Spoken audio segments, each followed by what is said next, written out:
So there is a whole lot of shot transitions out there, a lot of them very, very cheesy. But let's examine some of the primary ones here. The hard cut, the dissolve, the wipe, fade to black or white, and some of the more newer dynamic options. Now, shot transitions are often treated as kind of stylistic choices. Pick the one you like. However, it's important to realize that each transition does convey a certain meaning about the relationship between the two shots. So let's take a look at an example.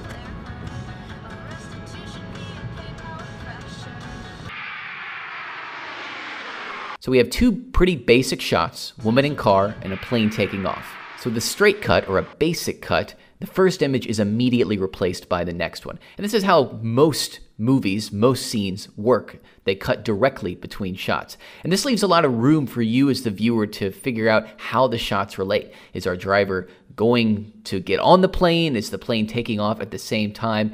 We're not quite sure. So let's now look at a fade, in this case, a fade to black.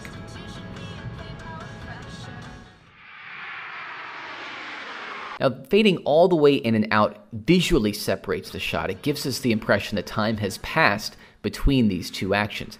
And so with these clips, we're led to think that maybe it's been a long time between this car ride and the plane taking off. Let's look now at the dissolve.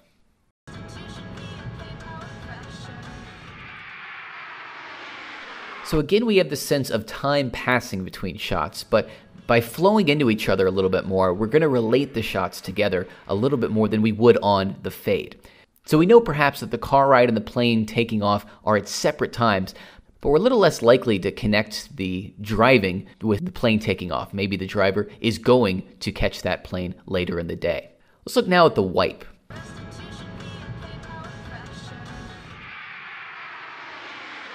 So the wipe is less used now than it was towards the beginning of cinema history, but it's an important cut, and it's one that transports us directly to another place at exactly the same time, as if to say, meanwhile. So in our shot here, the driver is driving at the same time that the plane is taking off. So we know here that the driver is not getting on that plane, so maybe we can surmise that maybe she missed the plane, or there's a different relationship here. Let's look at some of the more dynamic transitions. So ones like this cross zoom or the whip hand or other options, they act a lot like wipes in that they quickly transport us in time to another place. But they also provide an energy that really might work for high energy scenes.